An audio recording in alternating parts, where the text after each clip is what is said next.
nikiwa zangu niko nje maskani kwangu, nimetulia kwangu kwenye kasiri langu la Dr. Naber.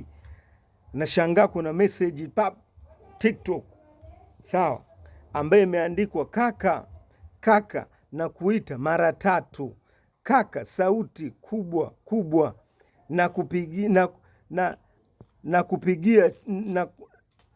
kupigia chumvi ya mawe na mshumaa kiberiti siku ile ile. Mtu karudi siku ile ile. Hebu imagine. Alafu wewe leo unakuja kunipigia simu na niambia nini kweli hiyo nini? I say dawa zipo, na wewe ambaye unahitaji kuweza kumrudisha mpenzi wako, unamhitaji kweli, tumia kama aliyotumia huyu.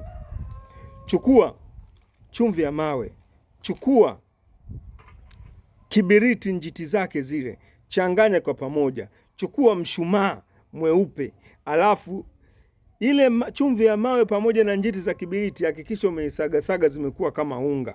Kitu unachotakiwa ukifanye ni kitu kimoja. Fanya juu chini, uwe unachoma kwa pale juu. Utakuja kunipa majibu. Yaani mtu naitwa ni Dr. Naber na nusu.